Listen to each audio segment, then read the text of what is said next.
Hello and welcome to Unwind Sessions, where right after my shift, I give the highlights of my workday and hope to do so soon live with a Q&A. My name is Juan. I am a English, Spanish, medical video remote interpreter with over 4 years of experience. Today is Wednesday, March 31st, 2021. Today was kind of a slow day. I took a total of 20 calls today. It was a mix between video calls and just regular phone calls. I might have taken a little bit more phone calls. I really didn't keep track.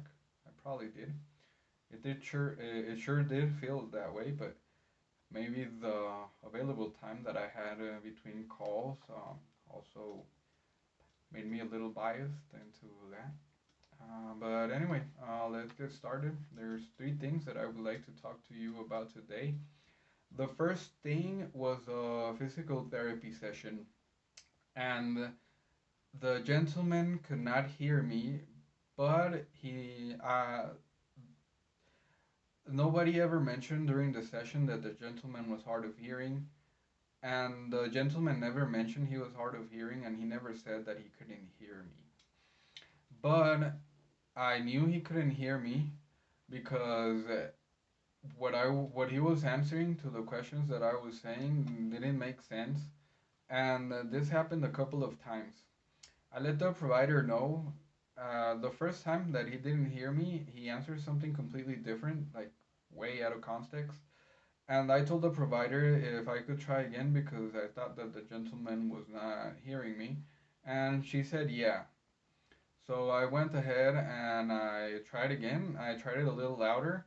And this time that gentleman could hear me.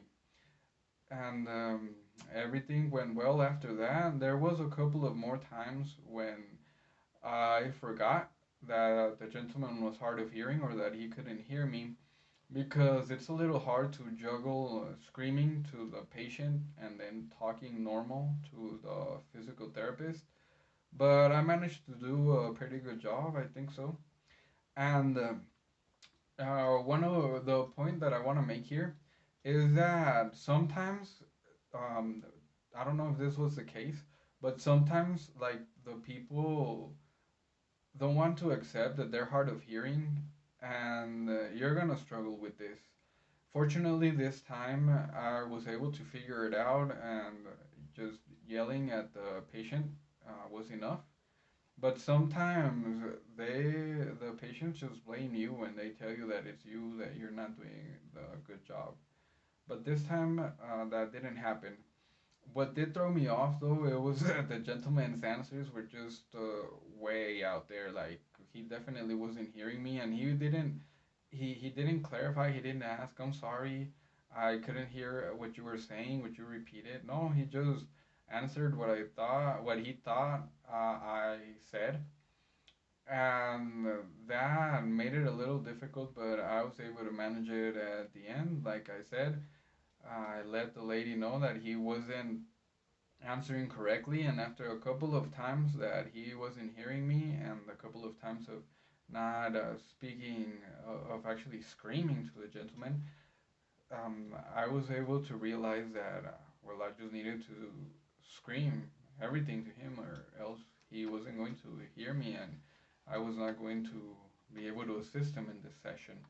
So sometimes you are going to have to well, not sometimes, all of the time. You always have to think of your feet, on your feet, and you have to be there. You have to be present in the moment, and you have to adapt to the situation and just try different things just to get you through that session and to be able to assist both parties in the best way possible. Also, if you just can't do it, you have to let the other party know because as I stated before on a previous online session, that sometimes a speaker on the video remote iPad or whatever they're using is probably not going to be enough, and they are not going to be able to hear you, no matter how much you scream. So if that ever happens, you have to let them know that maybe an in-person interpreter would be a better answer because the gentleman is not able to hear you, or the or whoever is not able to hear the patient or anything. So that was one. And the next thing that I want to talk about is how one little word can make a whole difference in a statement. This happened today. It was a word that I couldn't hear, and the person just, I had to get the person to repeat it 3 times. But sometimes you can kind of like, you can kind of guess what the person is trying to say from the context of everything if you don't hear just a single word. However, it is best that you always clarify because, like I mentioned, one word can make a whole difference. I honestly don't remember what it was that the person was saying, but I just couldn't understand that word, and I had him say it 3 times, and the context like didn't make sense. Like since I couldn't tell that word, I couldn't tell what the person was trying to communicate. So I had to get the correct term, and once I had the correct term, then everything clicked, and I was able to understand obviously what the person was trying to communicate.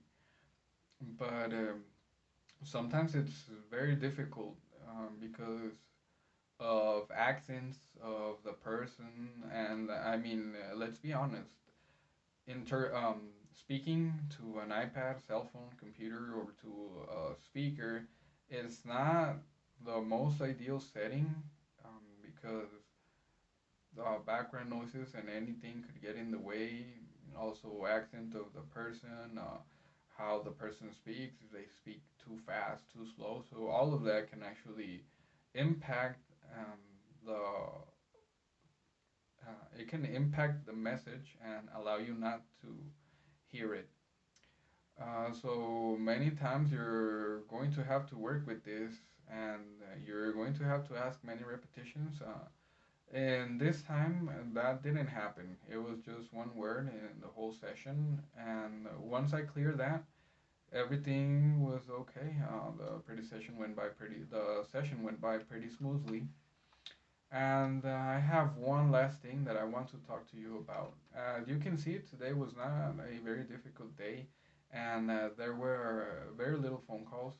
So I want to talk about another thing that um, is not difficult or anything, but it will probably come up in one of your sessions. I promise you that. And that is the word gonces.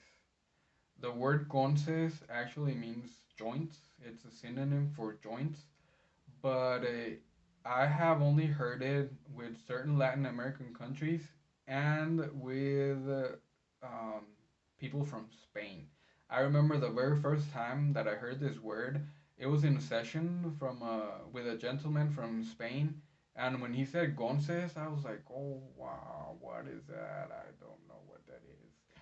And I looked it up and I couldn't find it. So I actually had to clarify with the gentleman, and the gentleman just told me los gonces, las articulaciones. And then I said, okay, well, gonces, articulations or joints. And that word has come up. It came up today. It's not a word that comes up all the time. Um, but yeah, that was a word that I didn't know, and it's a word that you will probably come across, and I find it a little weird. I'm not used to it. Maybe that's why.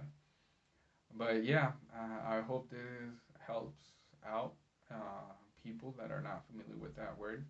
So now you know whenever they say gonces, you know it is joints and not something crazy like I thought it would be the first time that I ever heard it. So that's pretty much for me today. Uh, I hope you find this video helpful. Please leave your questions in the comments and I will answer a couple of them on the next session. I really hope to get I really hope to get to answering questions soon.